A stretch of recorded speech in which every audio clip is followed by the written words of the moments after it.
அனைவருக்கும் ஆனந்த வணக்கம். உங்களை இந்த பதிவின் மூலமாக சந்திப்பதிலே பெரும் மகிழ்ச்சி. எல்லோரும் இன்புற்றிருப்பதை தவிர வேறொன்றுமறியேன் பராபரமே.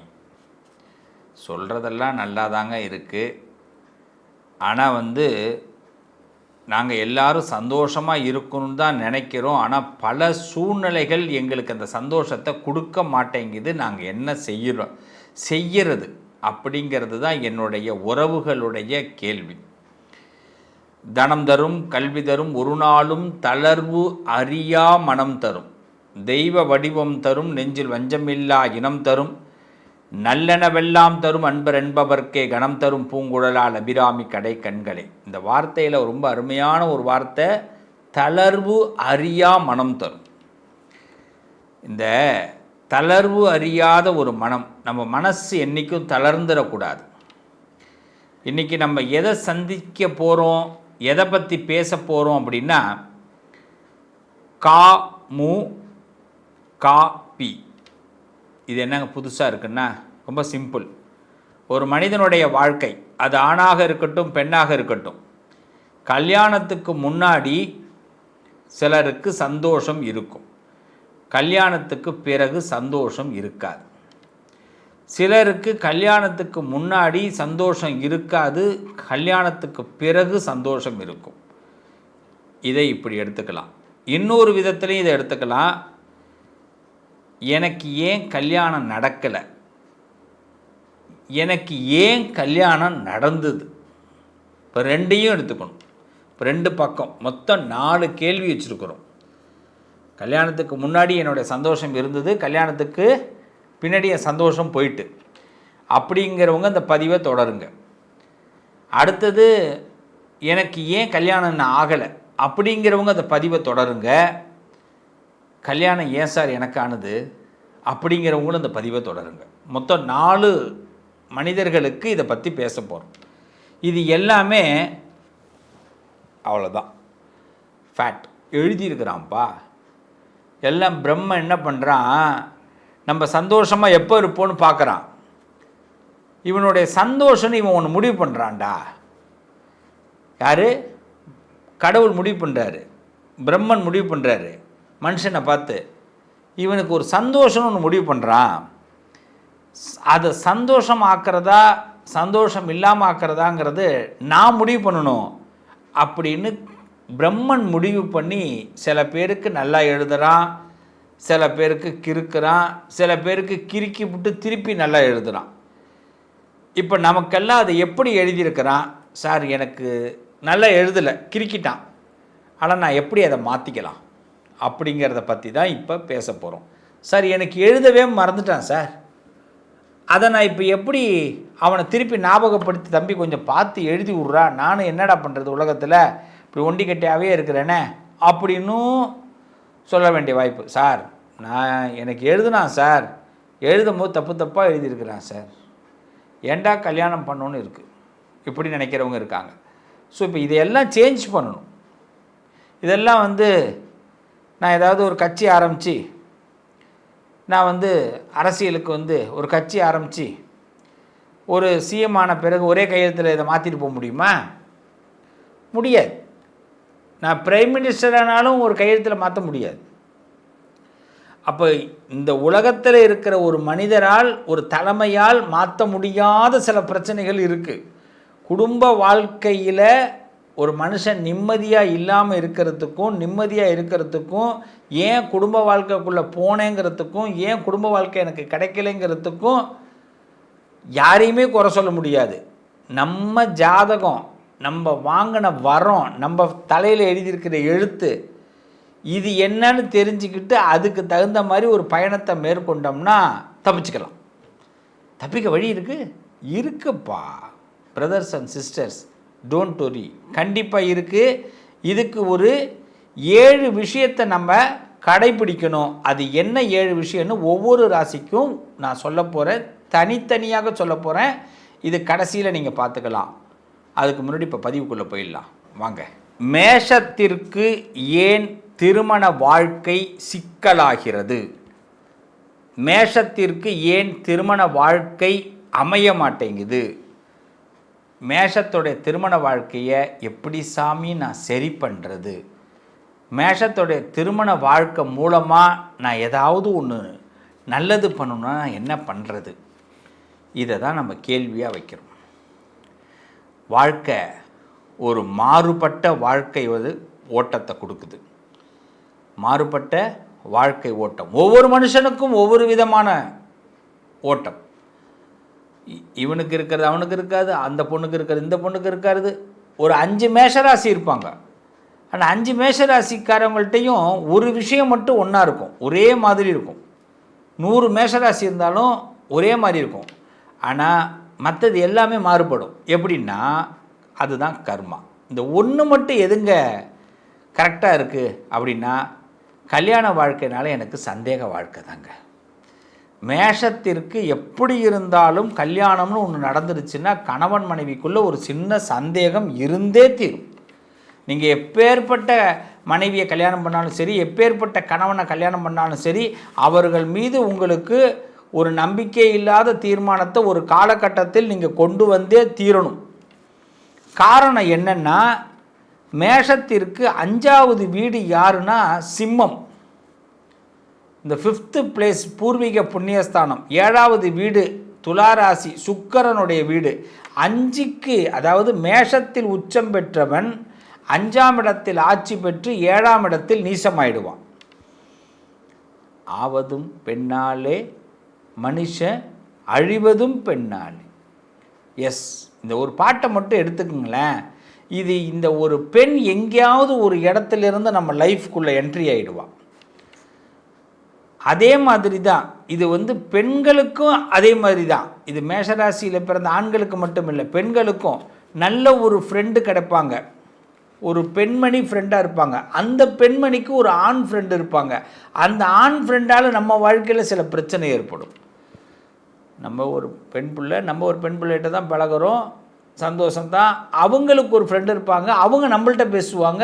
இது ஒரு ப்ராப்ளத்தை உண்டாக்கும், க்ரியேட் பண்ணும்.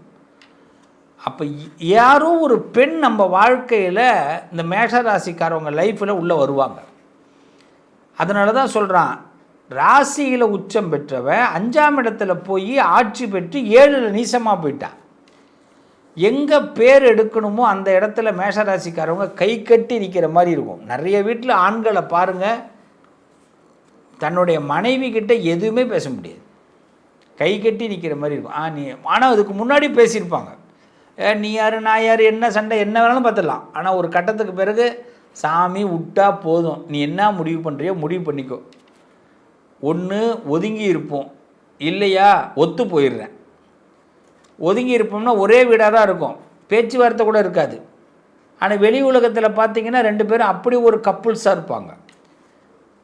இப்படி தான் இல்லற வாழ்க்கையை மேஷம் கடந்து போய்கிட்டு இருக்கும். ஆனால் அதே இன்னொரு இடத்துல பார்த்திங்கன்னா இந்த கணவன் மனைவியை புரிந்து கொள்வதற்கு டிலே ஆகும். அவங்க கணவன் மனைவியாக வாழும்போது அவங்களுடைய புரிந்து கொள்வது, மனைவி கணவனை புரிந்து கொள்வது, கணவன் மனைவியை புரிந்து கொள்வதற்கு ரொம்ப டைம் எடுக்கும். இதுதான் மேஷராசி. இப்படி அந்த புரிந்து கொள்ளக்கூடிய ஆற்றல் வரும்பொழுது என்னென்னா, எப்போ புரிஞ்சுப்பாங்க அப்படின்னா, மேஷராசியில் ஒரு ஆண் இருக்காருன்னா பெண், அந்த கல்யாணம் பண்ணிக்கிற பெண் எப்போ தெரியுமா புரிஞ்சுப்பா, என் வீட்டுக்காரர் இப்படி தாங்க, அவரை மாற்ற முடியாதுங்க, அவர் இப்படி தாங்க, திடீர்னு முடிவெடுப்பாருங்க, என்ன முடிவெடுக்கிறாரு எனக்கு தெரியாது, சொல்லுவார், ஓகே பண்ணிட்டு நான் போயிடுவாங்க. இந்த இன்னைக்கு இங்கே இருப்பார், நாளைக்கு அங்கே இருப்பார், நாளைக்கு அங்கே இருப்பார், எங்கே இருக்காருன்னு எனக்கே தெரியாது. இதே மேஷராசியில் ஒரு பெண்மணி இருக்கிறாங்க.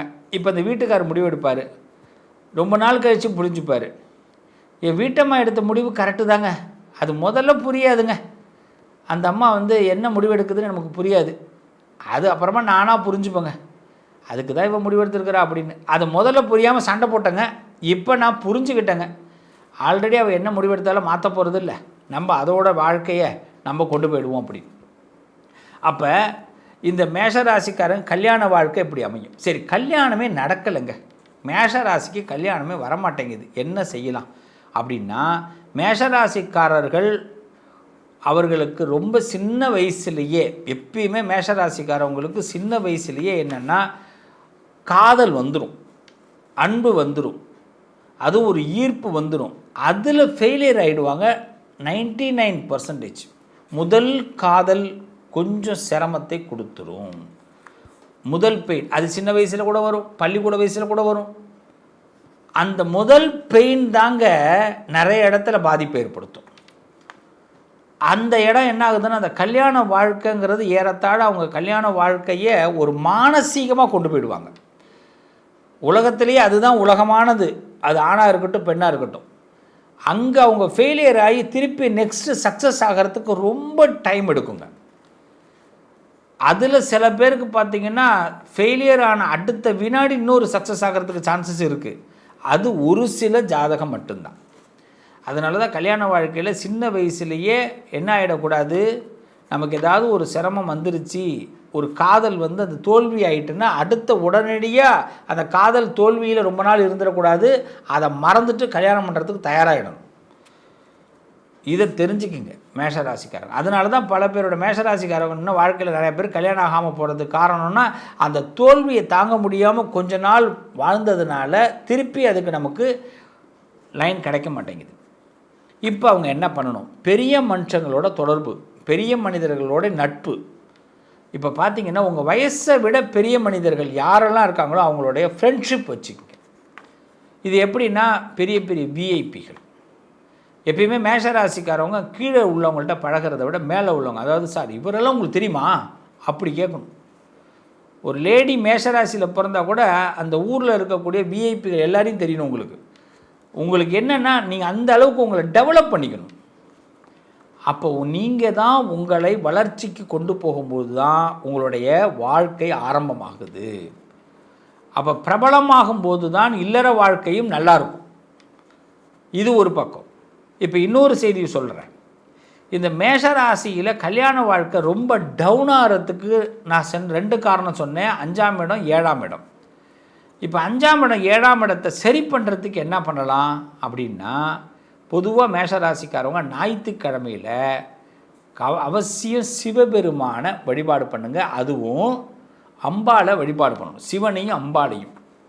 உங்கள் பக்கத்தில் இருக்கிற சிவன் கோயிலுக்கு உங்கள் கல்யாண வாழ்க்கை எனக்கு நடக்கலைன்னாலும் எனக்கு நல்லா அமையலைனாலும் பக்கத்தில் இருக்கிற சிவன் கோயிலுக்கு போயிட்டு அந்த சிவனையும் அம்பாளையும் தரிசனம் பண்ணி 2 பேருக்கு 2 நெய் தீபம் போட்டு வாங்க. ஞாயிற்றுக்கிழமை நம்பவே மாட்டீங்க, மிராக்கலாக உங்கள் கல்யாண வாழ்க்கையில் என்ன சிக்கல் இருந்தாலும் விலகிடும். அது நான் 2 நெய் விளக்கு தான், ஒன்றும் பெரிய பரிகாரம் நான் சொல்லலை. 2 நெய் விளக்கு போட்டு வாங்க. அதே மாதிரி இந்த மேஷராசிக்காரவங்க வள்ளி தெய்வானையோடு இருக்கக்கூடிய முருகனை பிரார்த்தனை செய்யுங்க. இதை நான் நிறைய பதிவில் கொடுத்துருக்குறேன். இப்பயும் ஏன் இதை கொடுக்குறேன் அப்படின்னா, அவங்க தான் இந்த இல்லறத்தை நமக்கு சந்தோஷமாக மாற்றுவாங்க. ஏன்னா நம்ம மனசு கையாமையாக நிறைய இடத்துக்கு ட்ராவல் பண்ணோம். அதையெல்லாம் இந்த முருகன் தான் பிடிச்சி இங்கே வா வேலை கொண்டு பிடிச்சி அப்படி இழுத்துட்டு வருவார். நான் எத்தனை தடவை ஒன்று சொல்கிறேன், இந்த பக்கம் போகாதன்னு. எப்படி மாறி போகிற? அப்போ நம்ம சொல்லுவோம், சாமி நான் மாறலை, சூழ்நிலை என்னை மாற்றுது, நான் வெளிச்சம் பார்க்குற இடம்லாம் அப்படி திரும்பி இப்படி பார்த்துடுறேன். இது திங்கிங் அப்படி வரும். நம்ம வாழ்க்கையில் நிறைய வார்த்தையை நம்ப ஆரம்பிச்சுருவோம் மேஷராசிக்காரவங்க. அப்போ முருகன் தான் தன் வேளால் நம்மளை இழுத்துன்னு வருவார். இப்படி இருக்கிற மேஷராசிக்காரவங்க வாழ்க்கையில் சீக்கிரம் கல்யாணம் நடக்கணும், கல்யாண வாழ்க்கை நல்லா இருக்கணும், கல்யாண வாழ்க்கையில் இது வரைக்கும் இருந்த சிக்கல்கள் தீரணும் அப்படின்னா இன்னிலேருந்து ஃபேமிலியில் ஒரு 7 விஷயத்தை நீங்கள் ஃபாலோ பண்ண போகிறீங்க. என்னென்ன தெரியுமா? முதல் விஷயம், கோபத்தை கட்டுப்படுத்த போகிறீங்க. கோபமே வேண்டாம். அதே மாதிரி உங்கள் வீட்டில் உங்கள் கல்யாணம் ஆனவங்க உங்கள் துணையுடைய கருத்தை தயவு செய்து கேளுங்க. உங்களுடைய பார்ட்னர், கணவனாக இருந்தால் மனைவி, மனைவியாக இருந்தால் கணவன், அவங்க கருத்தை கேளுங்க. அவசரமாக முதல்ல முடிவெடுக்காதீங்க, அதை தவிர்த்துருங்க. அடுத்தது, கொஞ்சம் பொறுமையை நிறையா வளர்த்துக்குங்க. சண்டைக்கு உடனே பதில் சொல்லாதீங்க. ஒரு சண்டை வருது வீட்டில் அப்படின்னா உடனே பதில் சொல்லாதீங்க. அது பிள்ளைகளுக்கு உங்களுக்கு சண்டை வந்தாலும் சரி, குடும்பத்துக்கு உங்களுக்கு சண்டை வந்தாலும் சரி, அப்பா அம்மாவுக்கு உங்களுக்கு சண்டை வந்தாலும் சரி, உடனே ரிப்பீட் பதில் அடிக்காதீங்க. இதை இன்னையிலேருந்து நிப்பாட்டுங்க. உண்மையாக நிறைய அன்பு உள்ளவங்க நீங்கள், அந்த அன்பை வெளிப்படுத்துங்க. உங்கள் அன்புக்கு நிகர் எதுவுமே கிடையாது. நீங்கள் அவ்வளோ நல்ல மனுஷங்க. ஆனால் அந்த அன்பை வெளிப்படுத்தாதனால அந்த காதலை உங்கள் வீட்டில் உள்ளவங்க புரிஞ்சிக்க மாட்டேங்கிறாங்க. அதனால உங்களை வில்லனாக பார்க்குறாங்க. உங்கள் குடும்பத்துக்கு நீங்கள் செய்கிறதுக்கு ரொம்ப பிடிக்கும் உங்களுக்கு. அப்போ இந்த அன்பை வெளிப்படுத்துங்க. நேரத்தை நிறைய குடும்பத்துக்காக ஒதுக்குங்க. இதை மட்டும் செய்யுங்க. மேஷராசிக்காரவங்க வாழ்க்கையில் கல்யாண வாழ்க்கை சிக்கல்கள் மாறும். உங்கள் வாழ்க்கை ஒரு மாறுபட்ட ஓட்டத்தை ஆரம்பிக்கும். நல்லது நடக்கும். உங்கள் அதிர்ஷ்டத்திற்கான தீர்வு கல்வி, பதவி, யோகம், தொழில் வளர்ச்சி பெருக, ஜாதகம், வாஸ்து, திருமண பொருத்தம் பார்க்கவும், பிரசன்னம் கேட்கவும். Positive lion doctor Sivasri Manikanda Sivam. தொடர்பு கொள்ள வேண்டிய வாட்ஸ்அப் எண் 7904137178.